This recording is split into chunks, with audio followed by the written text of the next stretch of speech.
बहुत समय पहले की बात है। हस्तिनापुर गांव में सूरज के अस्त होने का समय हो गया था और चांद के निकलने का। तभी सूरज चांद से कहता है, अरे भाई, एक बात बताओ, जब भी तुम आते हो तो कोई तुम्हें आदर सम्मान देकर प्रणाम क्यों नहीं करता? ऐसा बिल्कुल भी नहीं है भाई, कई लोग मुझे भी प्रणाम करते हैं। पर मैं तो जब भी आता हूँ सारी दुनिया जल चढ़ाकर और सूर्य नमस्कार करके मेरा स्वागत करती है, किंतु मैंने आज तक किसी को भी तुम्हारा स्वागत करते हुए नहीं देखा। चांद और सूरज की ये वार्तालाप हस्तिनापुर गांव के निवासी सुन रहे थे। तभी बिरजू कहता है, हम तो सिर्फ सूरज को ही अपना भगवान मानते हैं, चांद हमारे लिए कुछ नहीं है। नहीं, ऐसी बात नहीं है। चांद भी हमारे लिए भगवान समान ही है। चांद भी हमें रोशनी देते हैं। सूरज भगवान तो हमें रोशनी और धूप देते हैं, लेकिन चांद वो हमें क्या देते हैं? लेकिन सारी रात तो हम सोए रहते हैं, तो फिर उस रोशनी का हम क्या करेंगे? हमें चांद की जरूरत नहीं है। हाँ, अगर चांद नहीं भी आएगा तो हमें कोई फर्क नहीं पड़ेगा। हाँ, उसका होना ना होना एक ही बात है। तुम ये क्यों भूल रहे हो? करवा चौथ वाले दिन इन्हीं की पूजा करने के बाद तुम्हारे लिए रखा गया व्रत पूरा होता है। लेकिन शुरुआत तो सूरज भगवान की पूजा से ही होती है। गांव वालों की बातें चांद और सूरज बड़े ध्यान से सुन रहे थे।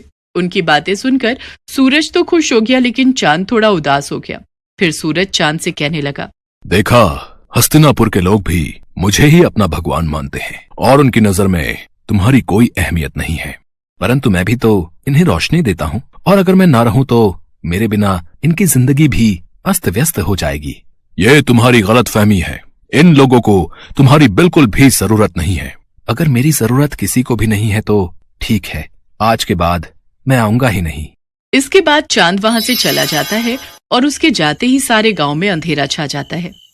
वैसे तो आसमान में कुछ सितारे होते हैं, लेकिन उनकी रोशनी ना के बराबर होती है। लेकिन अंधेरा इतना ज्यादा होता है कि किसी को भी कुछ दिखाई नहीं देता। हस्तिनापुर गांव में बुआई का समय शुरू हो गया था, इसीलिए किसानों को सुबह जल्दी उठकर खेतों में जाना होता है। लेकिन चांद के ना होने से बाहर घनघोर अंधेरा होता है। अरे उमा, जल्दी से उठ जाओ, आज खेत की बुआई करने जाना है। जल्दी से उठ जाओ, वरना देर हो गई तो बाहर धूप बहुत तेज हो जाएगी, फिर खेतों में काम करना मुश्किल हो जाएगा। हाँ, बुआई के लिए तो जाना है, पर अभी बाहर बहुत अंधेरा है। आप भी सो जाओ जी, और मुझे भी सोने दो। मुझे लगता है बाहर सुबह होने वाली है, अब हमें चलना चाहिए। वो तो आप सही कह रहे हो जी, पर बाहर इतना अंधेरा है कि हम जाएंगे कैसे? ठीक है, फिर बाद में ही चलते हैं। इसके बाद दोनों सुबह का इंतजार करने लगे। फिर जब सुबह हुई तो दोनों खेतों के लिए निकल पड़े। लेकिन थोड़ी ही देर में सूरज सर पर आ गया और खेत में काम करना मुश्किल हो गया। बहुत गर्मी हो रही है जी, चलो घर चलते हैं, कल सुबह जल्दी आकर काम कर लेंगे। हाँ, तुम सही कह रही हो, इस भयानक गर्मी में तो हालत खराब हो गई। अगले दिन जब दोबारा काम के लिए उठते हैं तो बाहर बहुत अंधेरा होता है, और बाद में जब काम पर जाते हैं तब तक तेज धूप हो जाती है। इस समस्या से परेशान होकर पवन सूरज भगवान से कहता है, हे सूर्यदेव, अगर आप रात को भी उपस्थित रहें तो हमें कभी भी चांद की जरूरत नहीं पड़ेगी और हम केवल आपकी ही पूजा करेंगे। अरे जल्दी से खाना बना दो, मुझे बहुत तेज भूख लगी है, नींद आ रही है, सोना भी है। लेकिन अभी तो दिन हो रहा है जी, क्या अभी से खाना बना दूं? हाँ, मुझे लगता है आज शाम नहीं होगी। तुम जल्दी से खाना बना दो, मुझे बहुत भूख लगी है। अच्छा ठीक है, बना देती हूँ। फिर दोनों खाना खा लेते हैं, लेकिन तब भी रात नहीं होती और दोनों सोने के लिए चले जाते हैं। बहुत गर्मी हो रही है, बिल्कुल भी नींद नहीं आ रही। ऐसा करता हूँ, जाकर नहा लेता हूँ। इसके बाद पवन नहाने चला जाता है। नहाने के बाद भी बहुत गर्मी हो रही है।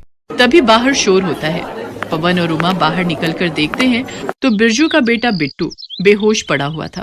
क्या हो गया मेरे बच्चे? कोई जल्दी से पानी लाओ। फिर उमा जल्दी से पानी लाकर बिट्टू के मुंह पर छिड़काव करती है। कुछ ही देर में बिट्टू होश में आ जाता है। लगता है दिन रात धूप लगने की वजह से ये बेहोश हो गया था। इसके बाद सभी सोने के लिए चले जाते हैं, लेकिन गर्मी की वजह से किसी को भी नींद नहीं आ रही थी। सारी रात लोगों की ऐसे ही कट जाया करती। इतनी गर्मी में तो हम लोग मर ही जाएंगे। काश सूरज ढल जाता तो इतनी गर्मी नहीं होती और हम लोग चैन से सो पाते। चुप रहो तुम, थोड़ी सी गर्मी सहन नहीं कर सकती? ऐसे ही एक हफ्ता बीत जाता है, लेकिन हस्तिनापुर के लोग बिल्कुल भी चैन से नहीं सो पाते, और देखते ही देखते कई लोगों की तबीयत बिगड़ने लगती है। ये सब तुम्हारे कारण ही हो रहा है। ना तो तुम चांद का अपमान करते और ना तो वो यहाँ से जाते। इसके बाद पवन बाहर जाकर सूर्यदेव से प्रार्थना करता है, हे सूर्य देवता, अब से आप केवल दिन में ही रहिए, हम आपकी गर्मी सहन नहीं कर पा रहे हैं। रात को हमें चांद की ही जरूरत है। इसके बाद पवन और सभी गांव वाले चंद्रदेव को पुकारने लगते हैं।